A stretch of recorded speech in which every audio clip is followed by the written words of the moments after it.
he always accuses others of doing the tampering. It's classic projection. I'm a psychotherapist for a living, and I know that mostly what President Trump does is projecting his own stuff onto other people.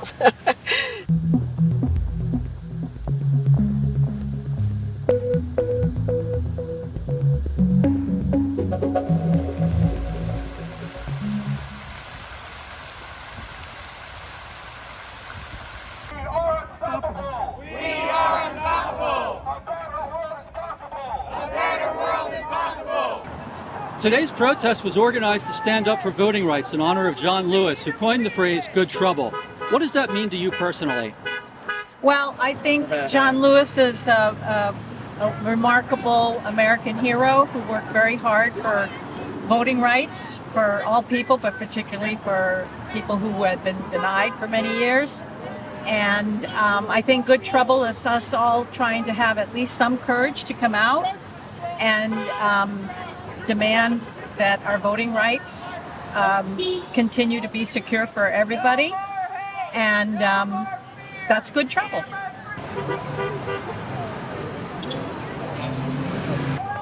For those who are not joining protests, what does staying silent cost them versus showing up? Well, it's going to cost them everything if things keep going the way they are, because our rights are being diminished, costs are going up, wages are going down, the money keeps being transferred to a very small group of people. So if you don't get out there and speak up, I think you're going to lose everything. Protests in San Diego County have been overwhelmingly peaceful.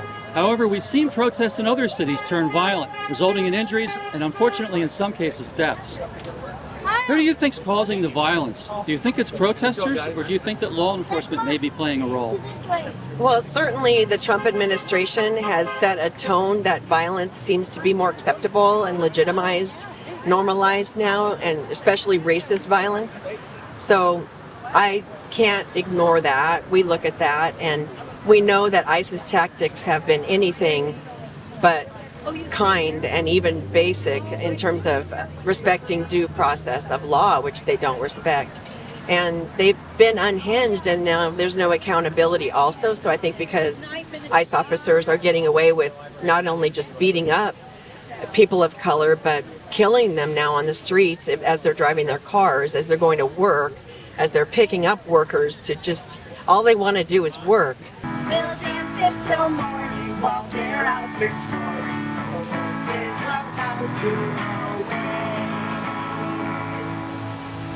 The Trump administration appears to be testing the use of domestic terrorism charges against protesters in order to criminalize free speech and suppress dissent.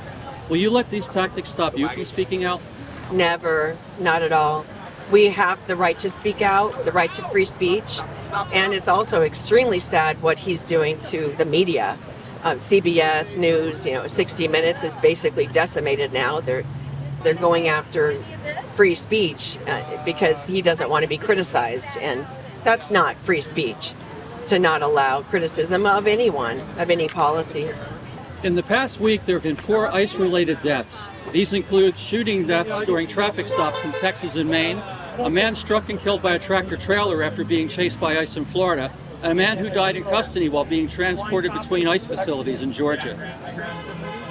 Do you think that ICE is a little bit too quick to use violence instead of de-escalating situations? I absolutely think they resort to violence way too quickly, and there's no accountability.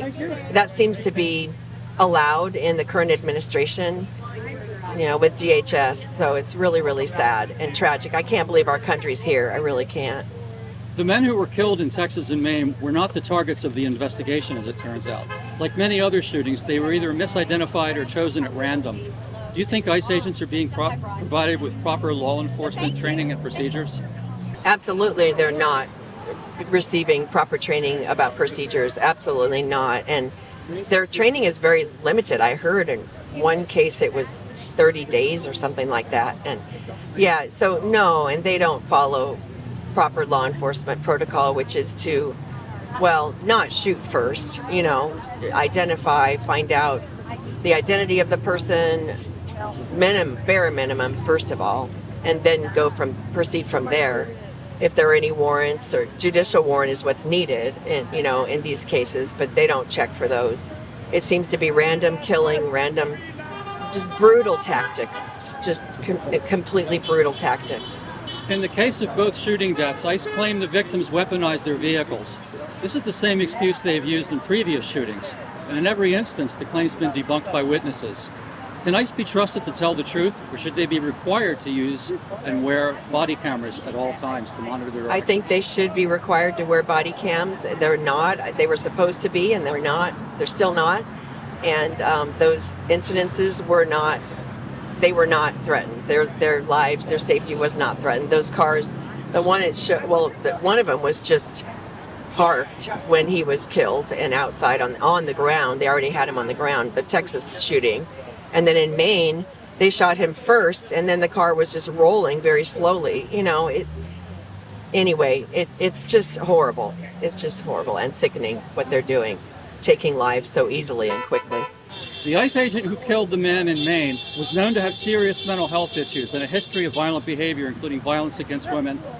ICE claims to only be going after violent criminals. When they say that they're only targeting violent criminals, do you think that they're talking about going after immigrants or looking for new ICE agent recruits? That's a great question.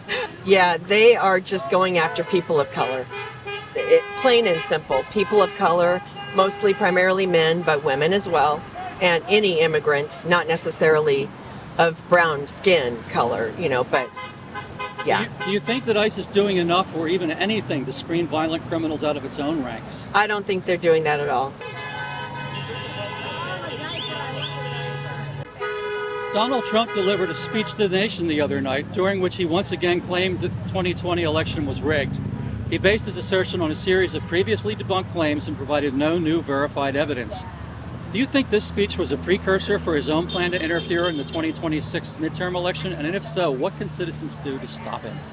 Well, I think that you're right. I think it is a plan for that. And what we can do to stop it is one action that's being planned is Indivisible 49, Indivisible nationwide, I believe is going to be organizing an election defense plan of action so that we can defend our right to free and fair elections this November and to not have them be interfered with, tampered with.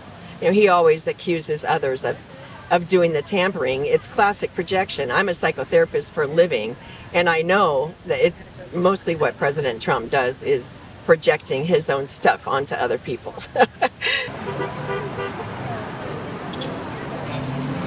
So yeah, we're worried about that, and we're going to be prepared. So people just need to stay tuned connected to the Democratic clubs in their local areas and indivisible groups in their local areas to keep up to date on actions that we will be promoting.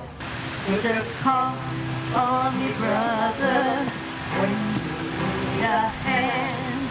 We all need somebody to lean on. Secretary of State Marco Rubio delivered a speech this week in which he designated all left-wing political groups as terrorists. He said political expression was a form of terrorism and introduced a policy directing federal law enforcement and intelligence agencies to investigate, defund, and prosecute left-wing groups. Do you think Rubio has declared war on left-wing organizations that oppose the regime, like Mobilize, Indivisible, or Demco? Do you think that he's targeting all liberals, including peaceful protesters like the ones around us? Or do you think he's targeting liberal democracy in general? I think it's all of the above. Targeting liberal democracy in general because they don't want any pushback. They just want control. It's authoritarianism. That's what we have right now. That's what we're living under. Clearly, with immigrants being shot and killed on the streets and they're without recourse, without any actions being taken or accountability, they just don't want us to have any rights. Our rights are being taken away and stripped from us. And this is not democracy. This is not the free America that we have known and loved. Rubio claimed left-wing ideology is rooted in resentment by, quote, those who cannot build. Do you think he's been reading too much Ayn Rand, and is he demonizing everyone who's not a member of the 1%? He's definitely demonizing everyone that's not a member of the 1%, definitely. And it's foolish and it's silly, but most of all, it's destructive. He really, this messaging is destructive because people are listening. They still have an audience. And the fake news promoted by Fox does not help. So it's dangerous. The rhetoric is dangerous. This is supposed to be Donald Trump, and he's the bad president.